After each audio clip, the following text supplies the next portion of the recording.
Stephen Cordeño right here with the one and only Regis Prograis. Man, had the first face-off between you two. I know you guys have seen each other here and there at the gym, but is there a different feeling when, you know, it's time now? You're gonna fight. There is no kind of, oh, maybe down the road, whatever. It's gonna happen. It's definitely more serious. So, you know, he don't know this, but the first time we actually saw each other, I knew I was fighting him next, right? Oh, okay. When I was out here, I was in camp for my last fight in Dubai, and he came in the gym. I just finished working out. He came in the gym. So, you know, Julia, he introduced. He was like, hey, you know, Zepeda come in. He introduced us and stuff. And so Sam told me, he was like, he don't know, but that's y'all first unofficial face-off, you know. But he didn't know that at the time. So, but now it's definitely a difference because, you know, we're fighting each other now. So it's definitely a difference. What's it like? I know you kind of naturally maybe want to talk trash and kind of, you know, just want to get in their head a little bit or whatever, but, you know, kind of know the guy. You guys have share a trainer, a little more civil this time. It's just kind of hard, bro. Like, the nice guys like that, he's a nice guy. Like, when I remember one time I talked to Ramirez, I talked to him and stuff. He didn't say nothing back. Yeah. You know, it's kind of hard when you know, you don't have nobody to talk back, you know, to you. So, you know, but like he said, this fight, we gonna do the talking with the fist. You know, it's an exciting fight. I feel like we don't even have to really build this fight up because it's the top people in their primes, and we're both hungry. Not just the top people in their primes, but we're both are hungry for that belt. You know, he felt like he was robbed out of the decision with Ramirez.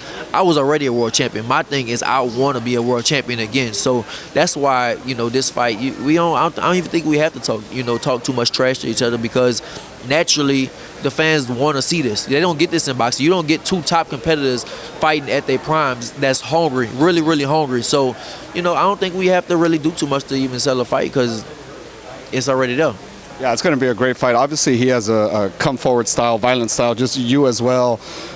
How does that translate as far as driving the gym, knowing that you're training not for a guy you got to track down, but a guy who's going to be there throwing it right back at you? Right, same thing. Like he said, man, training for hell, bro. That's the main thing. Just training for hell, and you know, just every scenario. You know, he's been in some wars. I had my fair share. You know, my thing with Josh Taylor was that was a very physical fight. It was like, you know, same thing, hell. You know, so it's kind of the same thing. Just going like that and taking camp like that. It's a southpaw and southpaw battle. Yeah. Any tricks of the trade when it comes to southpaw and southpaw? Everyone kind of knows, you know, southpaw right-handed. They try to get the outside foot on, or the front foot on the outside. Is there any things like that when it comes to southpaw and southpaw? Yeah, it's excuse me. It's just a little different. When you fight in southpaw, you just got to prepare a little differently, and like you have to see which punches will be more effective. Obviously, you know, the hook and, you know, the left hand, but it's different ways you can throw it, you know. And obviously I won't say everything, but it's just you just gotta know, like, yeah, just find out what he does bad and what I do good, and vice versa. Another southpaw and southpaw battle we might be getting, Terence Crawford versus Errol Spence. I know we've talked about it before. He told me you faced Errol Spence twice in the amateurs. Right. What was difficult about Errol Spence's style to try to get used to when you first get in there with him?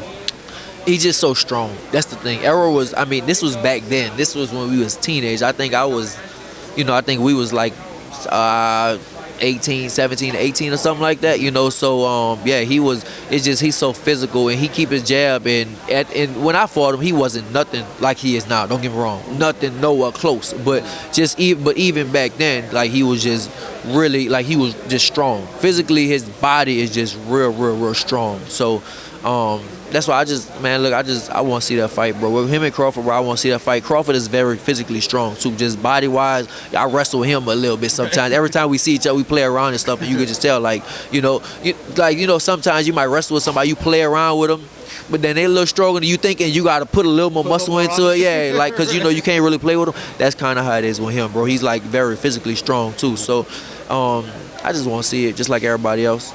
You just mentioned the strength thing. I just want to ask, being that you wrestled Terence, you actually in the ring with Spence. I mean, can you compare it? Spence was a teenager. Because Errol was a teenager. I mean, listen, now I would think Errol's way stronger, right? I mean, this was Errol as a teenager. You know, Errol's like 30 years old right now. So, yeah, I can't compare that. I definitely can't compare. I share the ring with Errol. I never shared it with Crawford, so I don't know. We'll see how it goes. We'll see how it goes for you as well, man. No, in November, tell the fans where they can follow you and see tickets. Hopefully, get tickets to the War Grounds. It's going to be crazy. Where the tickets gonna be, y'all have to tell them where the tickets gonna be and stuff like that. But as far as me, yeah, my Instagram is at Regis Prograis. My Twitter is at Errol Prograis. Going to catch any alligators in this camp? Is that going to be part of the? Listen, this camp, I gotta stay off dirt bikes, four wheelers, all that type of stuff. Don't play no basketball. I can't risk getting injured. Playing with like alligators and all that stuff. Nah, I can't do none of that. I'll do that. Yeah, I'll do all that after the fight. After the fight, I can go have fun, do all that type of stuff. But like before the fight, it's just like lockdown time. For sure. Regis, best of luck, man. Thank you so much. Appreciate you, bro.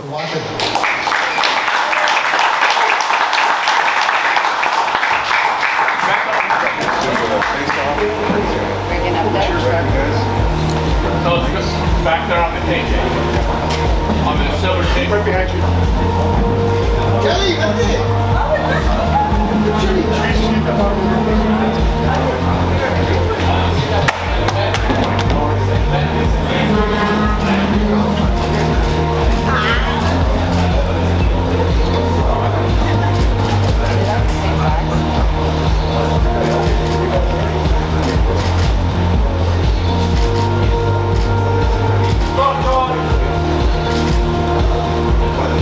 Good room. One second.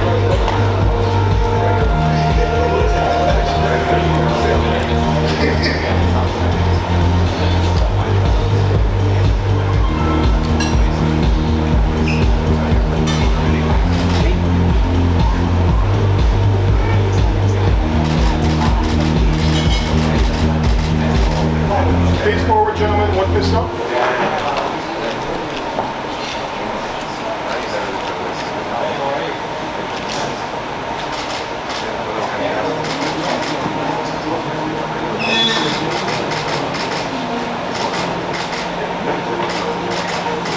Okay, can we get the Sam to the sides of the shoulder flares, please? Face forward, please.